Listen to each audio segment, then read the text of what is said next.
On a quiet Wednesday evening in Ohio, Karen Miller sat alone in her living room, trying to unwind after a long day at work. The soft hum of her heater filled the silence, and rain tapped gently against the window, creating a calm, soothing rhythm. The kind of night when nothing unusual happens, when danger feels distant, almost impossible. But everything changed the moment her phone lit up. It buzzed once, vibrating across the wooden coffee table. Karen glanced at the screen, expecting a message from a friend, or maybe a weather alert. But instead, she saw something entirely different. A text message from a number that looked familiar. A message from what appeared to be Amazon. It read, "Amazon, your package is delayed. Click here to verify delivery." She blinked. She had ordered something earlier that week. She had been tracking it, so the message didn't feel strange.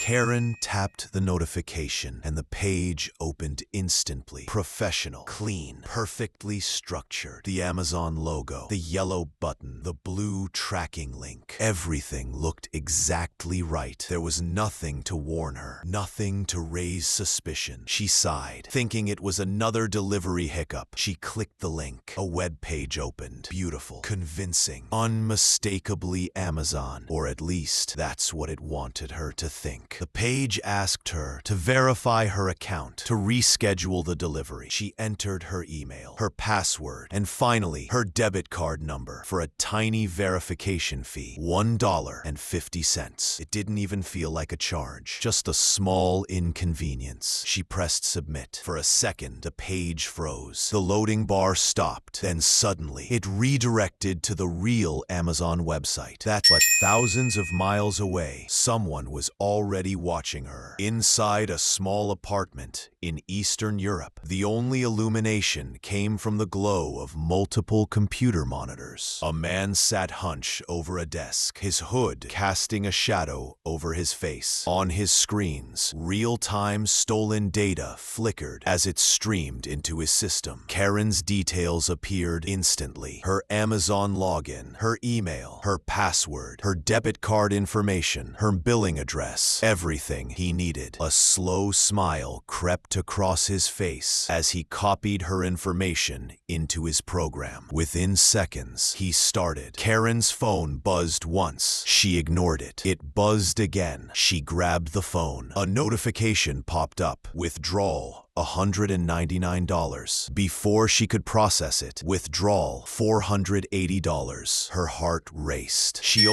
stared in disbelief, her breath shaking, her vision blurring with panic. She tapped the number for her bank. After an agonizing wait, a representative answered. Karen's voice cracked. "These charges aren't mine. Please freeze my card." But the representative gently explained, "Ma'am, the transactions have already gone through. We're sorry." The line went silent as Karen felt the weight of what just happened. Her savings gone, her trust broken. But Karen wasn't the only one. Across America, thousands of people had clicked the same link, and behind the scenes, the FBI Cyber Operations Center was tracking it all. Inside a massive dark blue operations room, agents stood before walls of glowing screens. World maps pulsed with red points of scam activity. Lines connected victims in the US to servers in India, Nigeria, Russia, and Eastern Europe. One agent zoomed into a digital map. In the last 48 hours, over 67,000 identities.